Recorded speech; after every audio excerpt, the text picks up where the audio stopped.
Welcome back to another episode of the Brew and Ink podcast.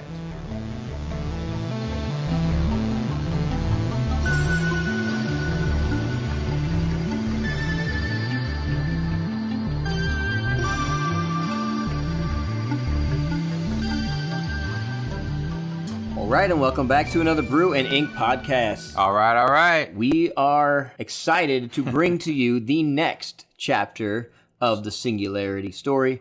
We have had people coming up to us and telling us, when's the next chapter coming out? When's the next episode? I know. They're excited.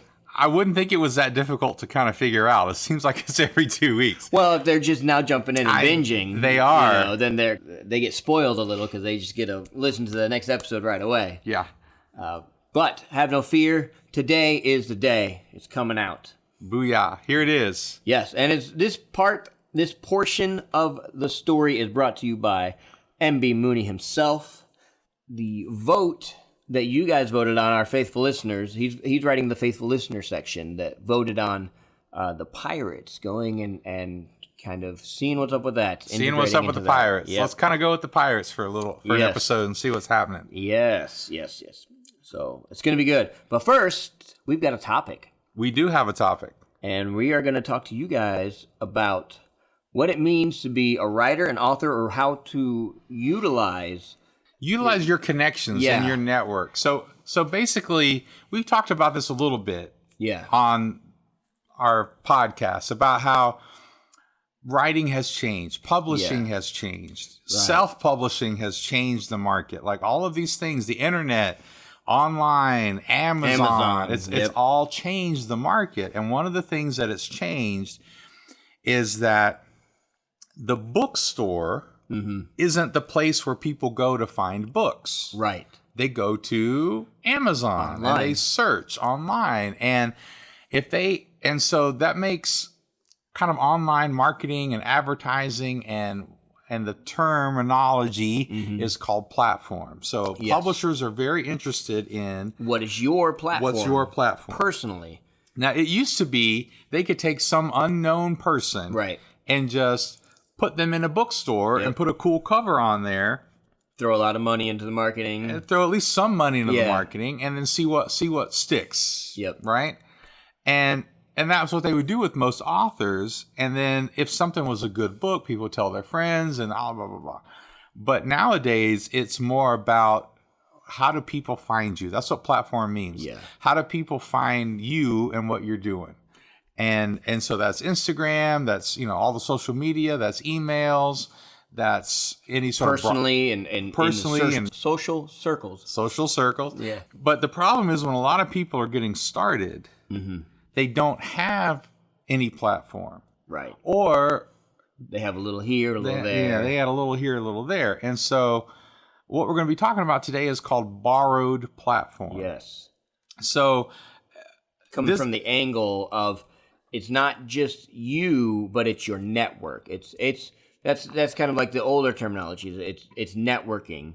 It's utilizing those connections that you have that may not come across to a publisher or an agent if they just glance at who you are and your thing. They may not come across as being a part of your connections. Right. So it's something that you actually have to sort of mine into a little bit deeper yourself, kind of connect with these people, look for where you may even have an unknown connection to a borrowed platform. Yeah, and so this is a really important thing to kind of think about because even if you do have a good platform, even if you do have a nice platform, you really need to think about networking and utilizing what connections you have.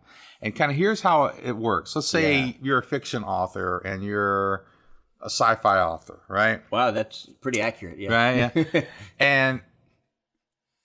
But you don't have much of a platform of your own. Go on. But let's say, for instance, that through Instagram or Facebook or at a writing conference or something, you meet a really famous sci-fi author.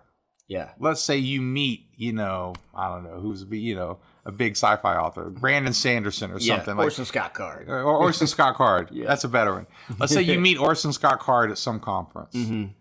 and you guys just really connect. And you tell him your story, and he's like, man, I would really love, to help you any way that I can. And you say, well, would you write a blurb for me? Would you write a review for me? Mm-hmm. Would you agree to a forward? A forward. Would you agree to promote me on your website and all of your social media channels and your emails? Would just send out a blurb, right? And you would get his numbers. Let's say he's got, 100,000 email list or something. I don't know what he's got. Right. But let's say he's got some big number like that. Yeah. And then you go to a publisher and say, well, I don't have much platform, but Orson Scott Card has said this about my book, and he has agreed to, in writing on an email or whatever, I will send it out to my email list once, and I'll put it on my whatever the agreement is. And then a publisher is going to go, oh, well, now you've got some name recognition connected to what you're doing and some numbers. Yeah.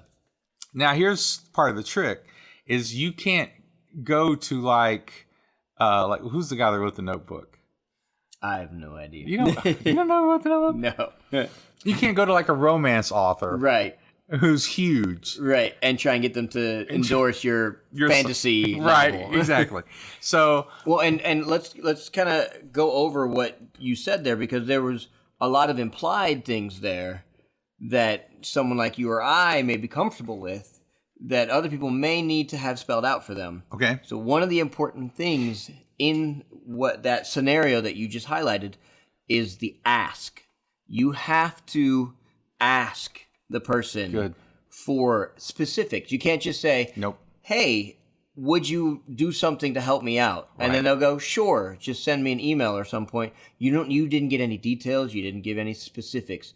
You have to know kind of what it is that you're either going to ask them until you can figure out a specific that works for both of you, or you need to really just go, what about this? Or what about this? You got to, don't just take no on the first answer. If they go, no, that wouldn't work out. But just crossing the line in the first place of saying, hey, would you care to? Because the worst they're going to do is say no, and then maybe never answer your emails again. But well, you're right. The ask is huge. Yeah. Because your publisher is going to ask you, or an agent or the publisher will ask you, what specifically are they agreeing to do? Right.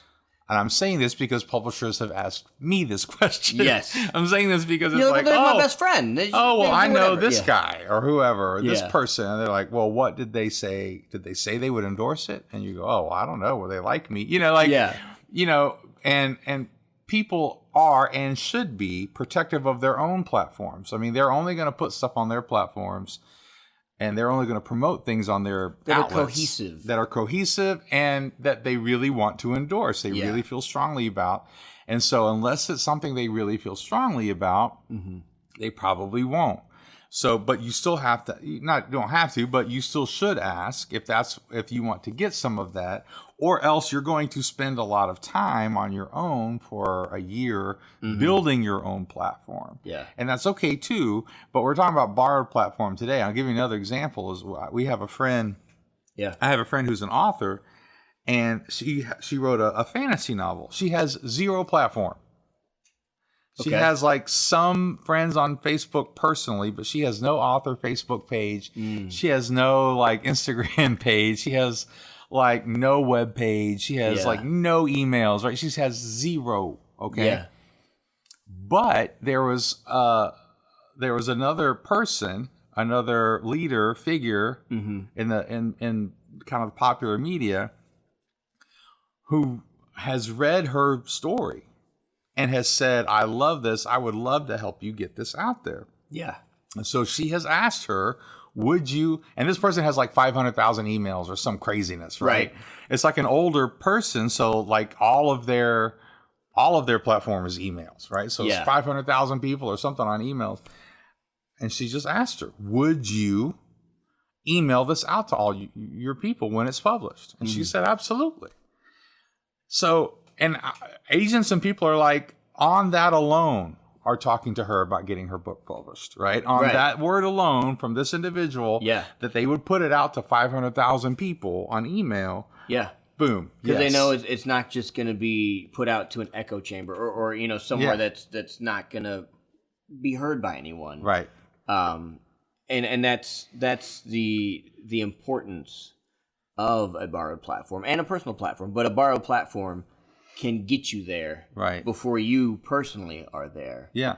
And a good place to go and learn about how to do a borrowed platform, and someone that's done it really well, is from Serious Writer, Vicky Durastock. Where's the ding? We need a ding. Ding, ding, ding. We need a little ding. A little plug noise. Where's our plug noise? So she, in over a year, grew her own platform really big, but she also understood the importance of what does it mean to borrow platform as well. And she breaks it down and explains it very well in her teachings. Mm-hmm. If you go onto their Serious Writer Academy pages, you can find those videos there. But really, it also goes back to something that we've said often. Yeah. Is writing is a business just like any business. And people really only want to work with other people that they like. Yeah. So that's why networking is huge. Yeah. I mean, I don't know of anyone who has queried agents and gotten anything in the last few years. It's probably happened, but more often than not, it's been who they meet at a writing conference or who they are suggested to by a friend. Right. Like they're not just looking at stuff cold. Right. Sometimes they do. I'm not saying they don't. I'm not saying agents and publishers don't. But most of the time nowadays, it is through meeting them at a writing conference, sitting down with them, and pitching multiple ideas, and really just being a likable person. And I'm not saying pretend to be a likable person. Like, you don't pretend to be a likable person. You just be generous and be just meet people and make friends when you're at these writing conferences. Being genuine. Yeah. I'll give another example of how one way this has happened to me. Right. I'm at Realm Makers, not this past year, but the summer before. And since I'm old, I only made it through like 2 rounds of the Nerf war, right? Yeah. So the younger guys like Steven were still out there running around and getting hurt. I survived. You survived. But, I was, being old, I was like, okay, I'm out. And I'm sitting on the side, and the guy running it was like, well, you do the timer or something, And I'm sitting over there next to someone else. I didn't know who this guy was. Right. But he's sitting over there and on the side, and we just start talking. And we have this amazing conversation. I don't know who he is. And it doesn't matter. I'm just making a friend because I'm like, he seems cool, and we're just kind of hanging out. You have same interests. And you're same interests. And and I'm kind of getting lost in the conversation enough that I'm like, oh, I got to do the timer. Oh, everybody's dead. Sorry. No. So, but then as I'm talking with him later on to find out, oh, he's one of the teachers of one of the classes. And he's this guy, and he's done this, and he's published this book. And I'm like, oh, well, would you be on my podcast? You know what I mean? Like, I just asked him. We've had such a great conversation. This is the kind of stuff I would love to have on my podcast. He goes, simple as that. He said, man, I would love to be on your podcast. I agree. This has been really encouraging. Like, this has been a really cool conversation. And so we did. And we took us months to do it, to set it up, make sure our schedules, because he's in Colorado and I'm in Atlanta. But it was never me pushing him. It was never me, manipulating him. It was just, I was just meeting people and being generous and being nice. And good things start to happen. And you can't make things happen like that, but they do happen like that. And those are those little things. And if you listen to the last episode I did with Carrie Neitz, he talked about that. He talked about, man, you just got to keep being persistent and be generous and be kind, because stuff will start to happen for you. And you can't you don't know when it is. Right. You can't plan for it. You can't plan for what's going to happen. You just have to be in the right place and be the right person throughout the process too. So that's how you get some of this borrowed platform. And when I publish some of my books next year, I can go to some of these contacts I have and I can just ask them. I mean, I already have enough platform that I'm getting published. Yeah. But I can also ask these people as an extra bonus and go, this book's coming out. Would you? Only help. Right? It can only help if they put it on their stuff or if they promote it here or and some people that we've had on here like Carrie Neitz and Michelle and Bethany. I mean, I don't know if they would, but maybe when I put something out, they'll put something out for me. Have you ever heard of a situation happening where someone put their stuff on a borrowed platform and it resulted in negative sales? Right? Well...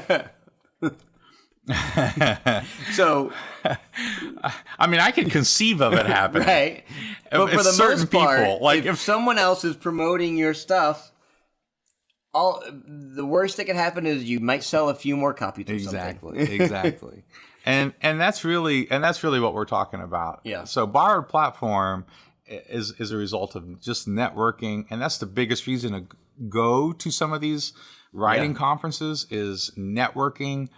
And meeting people and listening and learning and all of that. Yeah. And again, you're not looking at people as, will you help me get signed or whatever. You're just trying to meet people and network and make friends. And then you can be there for them if they ever need something from you. Oh yeah. Yeah, it's all about giver's gain. The more you can give, the more you're likely going to gain from those relationships. Yeah.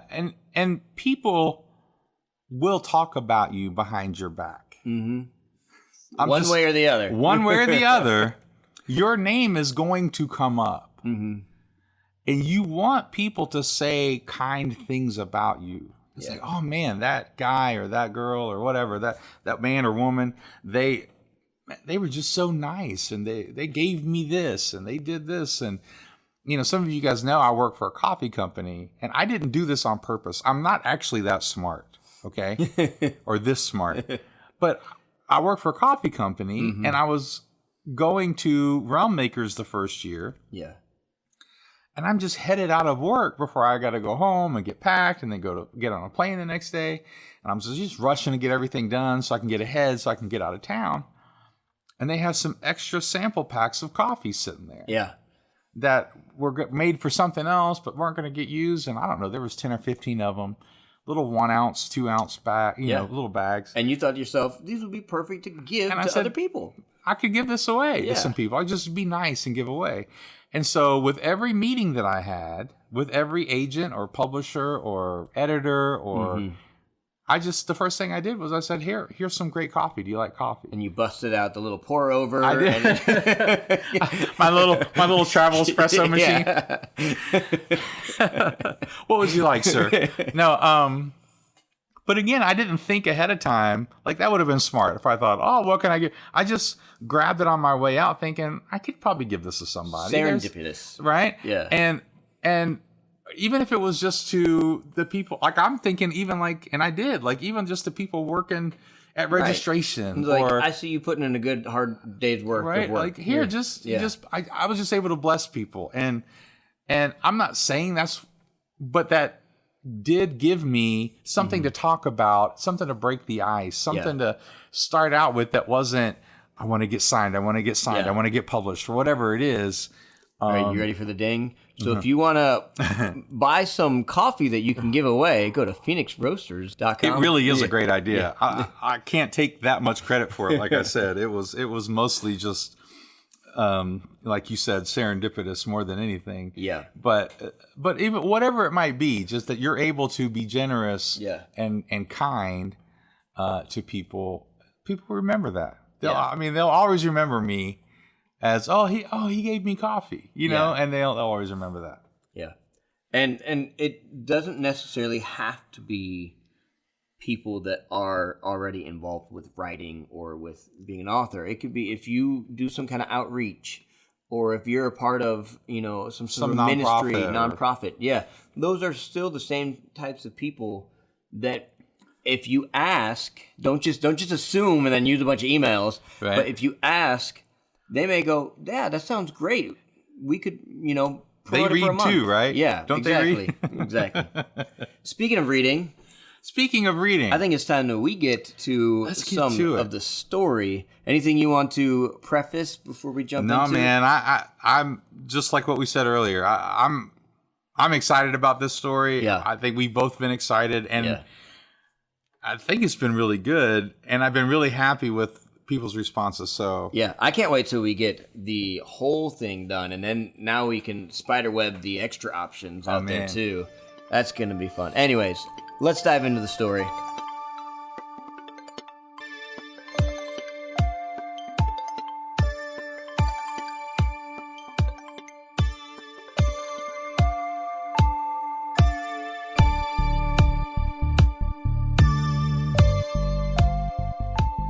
Thanks for listening to our podcast.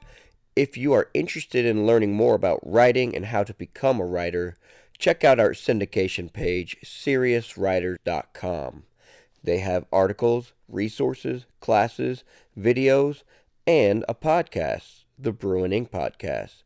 Again, check out SeriousWriter.com. Thanks for listening.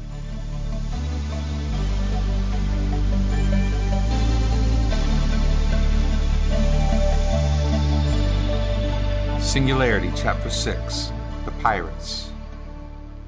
3 pirates gazed at Crystal and me down in the cellar.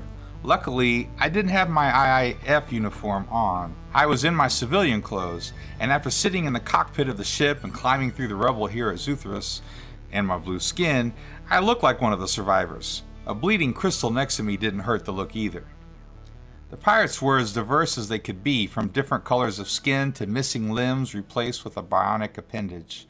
Each held some sort of rifle, short or long, slung over their shoulder with a pulse pistol at their hip. But they weren't pointing any of the weapons at us. Instead, they held medical equipment in their hands, bandages and the like. I hesitated to respond.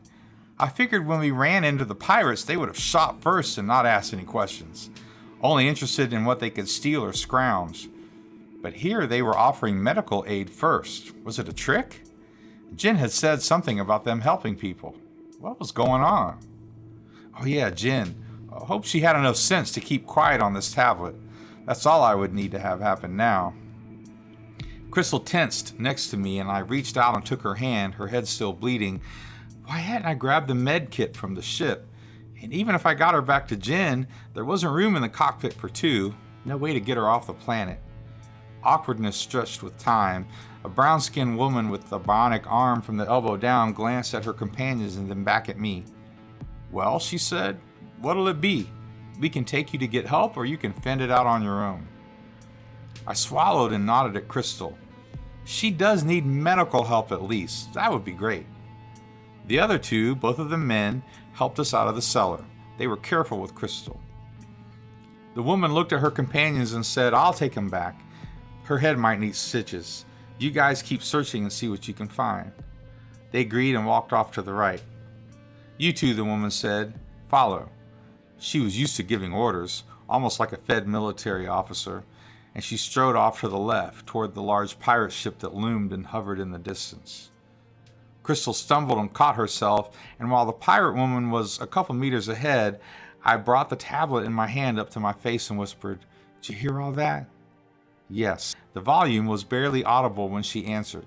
Be careful. I will, I said. Stay close. The screen of the tablet gave me a thumbs up.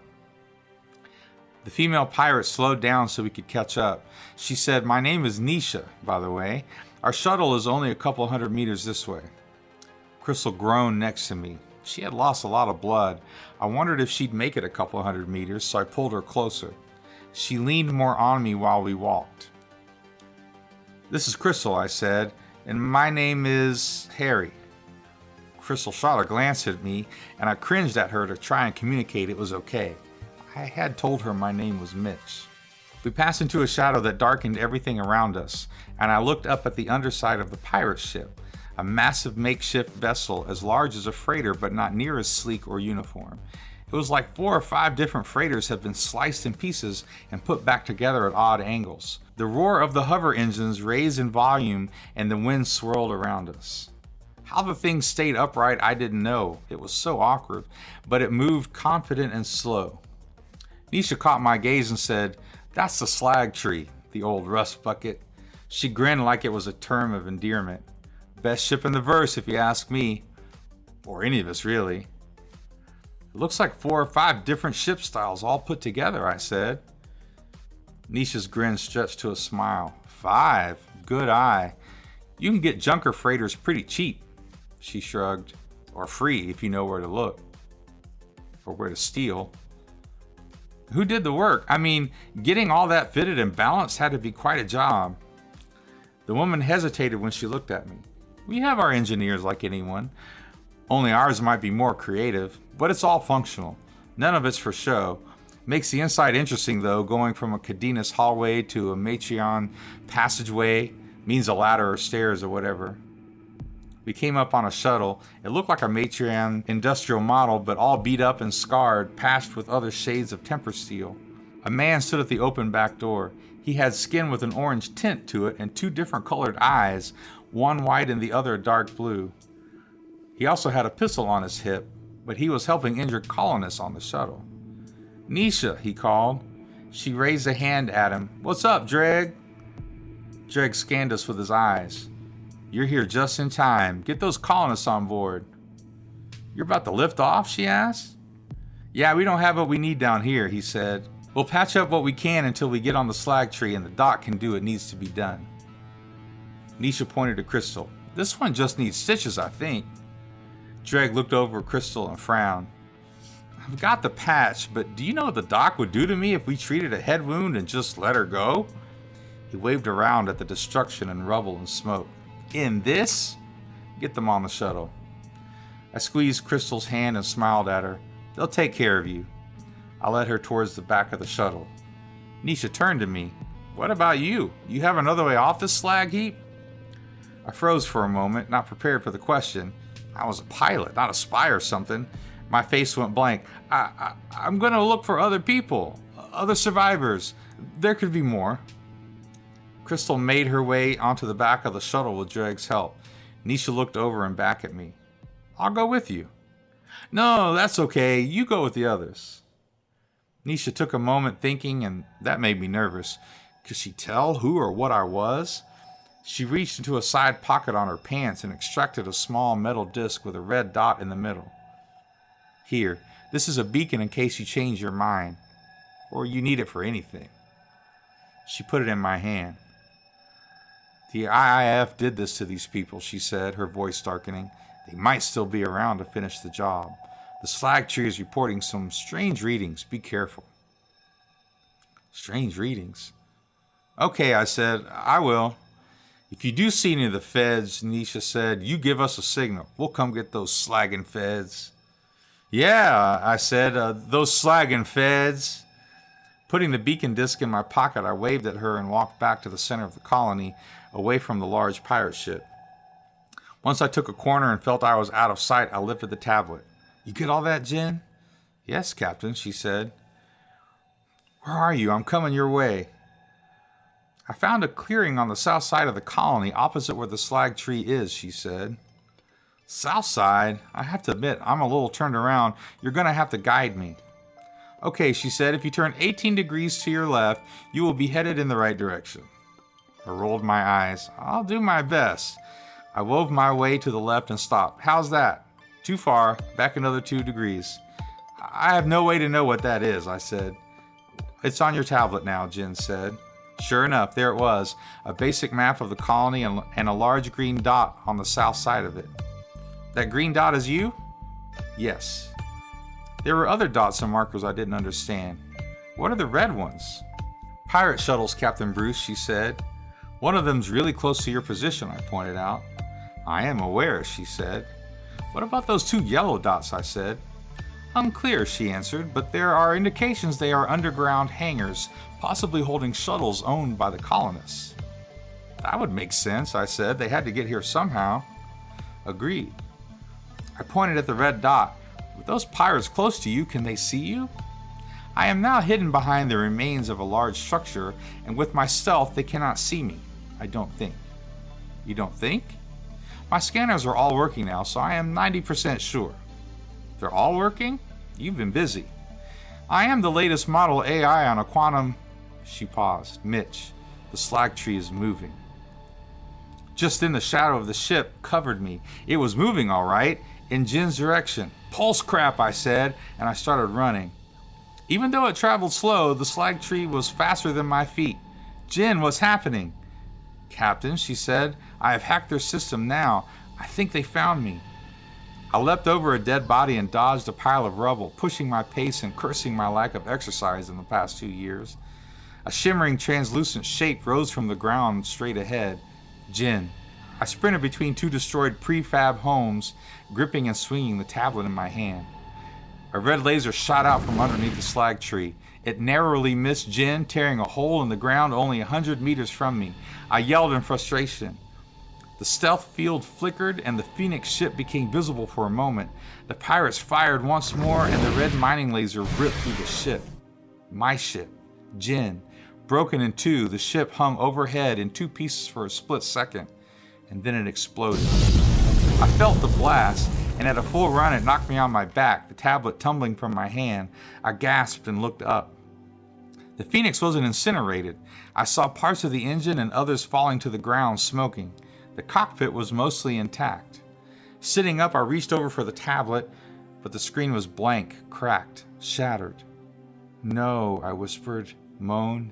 Jin. What could I do? With the cockpit mostly intact, maybe her quantum drive survived, and if one of those yellow dots were colony shuttles, there might be another way off the planet. But she was able to hack into the system on the slag tree, she said, like the tablet and the kitchen program back at my house. Maybe she downloaded herself onto the slag tree mainframe, if she could. The blank tablet wasn't helping at all. What should I do?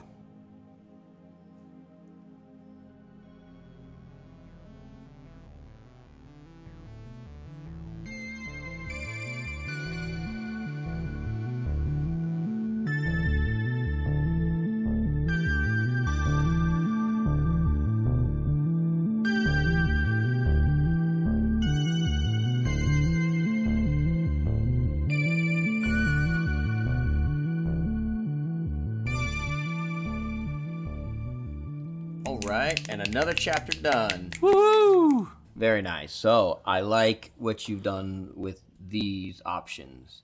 Thank you. The goal is the same. The goal is the same. Yeah, the goal is the same. I got to get to Jin. Where is Jin? But the question is, where is she? Yeah. If she's even around. Right.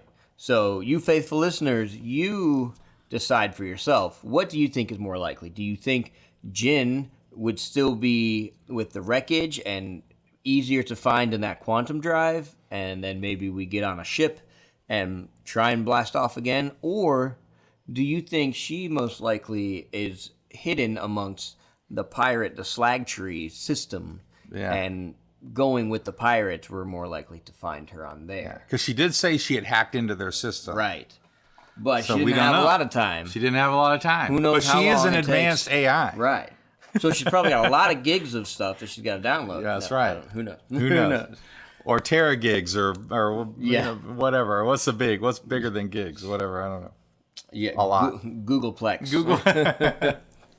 So those are the choices. Is he going to go to the wreckage and try to find Jin there and then kind of move on? Yeah. Or is he going to go to the pirates and try to like sneak onto the pirate ship and figure out if she's on the ship? And for those of you voting, yes, there is no wrong answer, but that doesn't guarantee that she will be where you pick. That's right. We don't know. We haven't decided at this point. No, that's right. But basically, once we start writing, the story will decide for us. That's right. Well, basically, you haven't decided because you're writing the next one. Yes, exactly. So it's all up to you. Mm-hmm. Stephen was just as surprised as anyone was. So now he gets to think, well, what do I want to do? Where do I want to have her? So even with either choice, you're right. You could do whatever. So, all right. Well, I hope you guys enjoyed this episode. That's right. And this chapter of the story. And remember, until next time, to always raise a glass to inspiration and stay inspired, guys.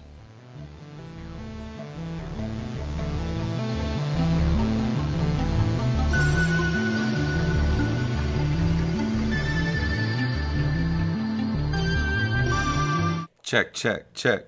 I'll do my best. Yes, the volume was better. She leaned more on me while she... And I looked... And the doc can do what needs to be done. Yeah. We'll patch up what we... The war are... I can't talk. But not near as sleek or uniform. How's that? That should be good.